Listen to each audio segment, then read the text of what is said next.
Hey everyone, we're Nerve Radio. I'm Hannah. I'm Kitty, and this is Nerve Introducing. Hi, this is Songa, and you're listening to Nerve Radio.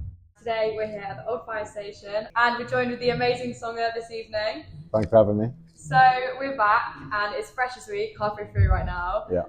And being invited back for Freshers Week after being a Bournemouth uni student, that must be a pretty big moment. How are you feeling? I feel good. I feel excited. It does feel like a little full circle moment. Yeah. Same with summer ball. I spend so much time in Bournemouth, and it's somewhere where it feels like a second home, even though it's not. So anytime I'm here, I feel happy. Let know when I'm performing. Yeah. I feel good. What would be your number one tip for freshers this year? Just have fun. Enjoy it. Because I dropped out of Bournemouth uni at the end of the first term. But my memories of Bournemouth are so positive and so happy because I made sure for the first couple of months I enjoyed it, I had fun, I didn't waste it. So my advice to anyone that's at Freshers is just make the most of it, just enjoy it. Whether you're in first year, second year, third year, it doesn't matter. Those are experiences that you're not going to be able to have. So just make the most of it, enjoy yourself. Do you have a favourite club? Old Firestation. Yes. Yeah. In terms of your set tonight, what's the song that is the fan favourite? What are you most excited to perform that's the big tune? I'm excited to perform Vino Bandit because Yeah. obviously it's new, it's fresh, Yeah. and a lot of the music I perform, I've been performing for ages, but where that's just come out, it still feels fresh and new. It's exciting to perform, and because it's like drum and bassy, kind of hip hoppy, it's like a merge of those two genres. Yeah. I feel like even if you don't know the song, it's one you can dance to. Vibe to. Yeah. I last saw you at Summer Ball, and since then you performed at Reading and Leeds. How was that? The best weekend of my life, definitely. Leeds was incredible. Second time performing in Leeds, and it's just both times have just been special. And it was like the first time I've performed at some cool festivals this year, but Reading and Leeds, I grew up going to Reading and Leeds, so it just felt like, okay, this is happening. And then at Reading, it was my mum's birthday, had my whole family on the side of the stage. Obviously, I'm from Reading, so that moment in my life, it didn't feel like a career moment, it felt like a life moment. It felt like, damn, this is like a checkpoint in my life. Yeah, absolutely. You're performing to your family at your home. Yeah, because when you go to festivals when you're younger, it was those kind of moments where I'd be like, I would love to do this. Do you know what I mean? Like, those kind of moments gave me the motivation to make me think, do you know what, I'm going to do this. Yeah. So that was one of the first times I've pride. Do you know what I mean? When you go, okay, cool, I've hit a checkpoint here. Yeah. Yeah, that must have been a pretty special feeling. It felt good. Do you have a career kind of goal that what's the number one top thing that you're aiming towards?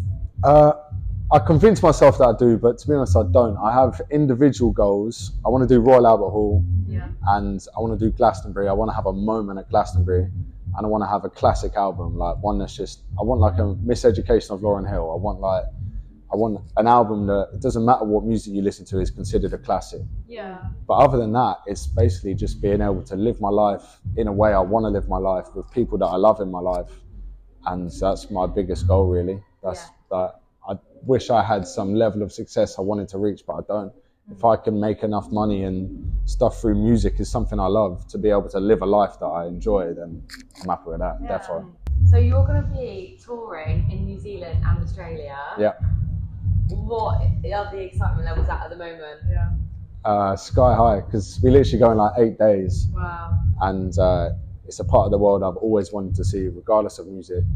And when we did the Europe tour, the thing after it finished where I was like, okay, it was just the most perfect way to see Europe, because you do it, you have 2 days at a time, you see the city, you go out, you have a drink, you come back, you wake up, you do a show, you move, and it just felt so perfect. And to be able to do that in New Zealand, Australia, it's a dream come true, I won't lie. Do you have any pre-show rituals or anything that you have to do just before you go on? Yeah, I tell everyone I'm with that I'm nervous and everything's about to go terribly. Pace the room about 10,000 times.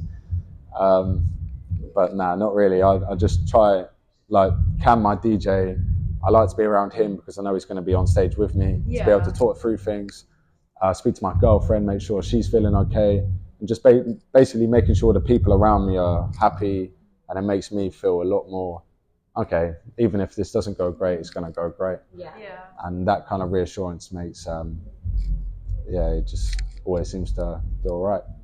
Do you still get like nervous even now when you've done I get so nervous, nervous, like too nervous. Like even if I'm performing in front of like 4 people, like I put too much pressure on myself in the fact that I want everybody that sees me perform to go, that's one of the best shows I've ever seen. Yeah. I put that pressure on myself, and I get nervous about the pressure. It's just self-sabotage, really.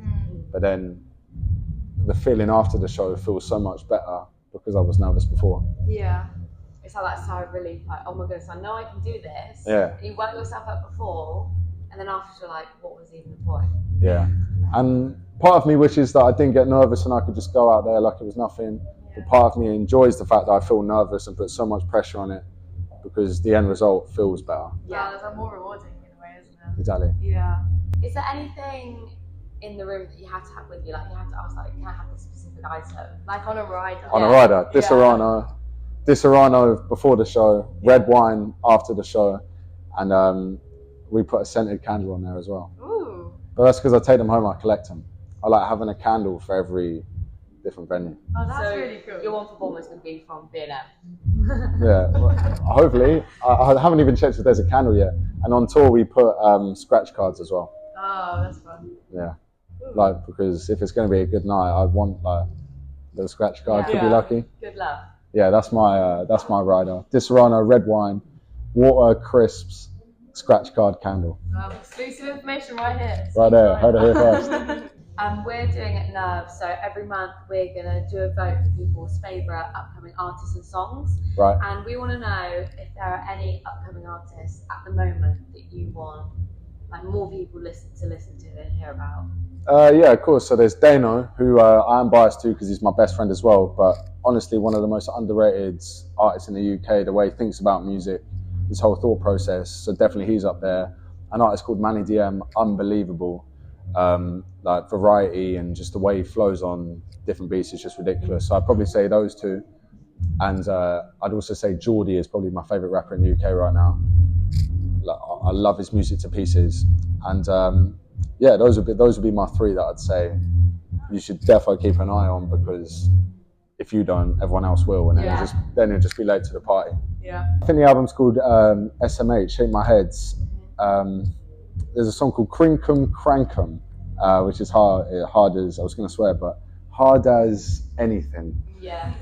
And yeah, he's one of his brethren, I think it's called El Cheeks. They've got a few songs together which are just ridiculous. I'd listen to all of them for sure. Thank you. Yeah, so thank you so much for joining us today. You're welcome. Thanks for having me. Having you, and yeah, we love having you back in Bournemouth. So. Always a pleasure. Thanks for having me.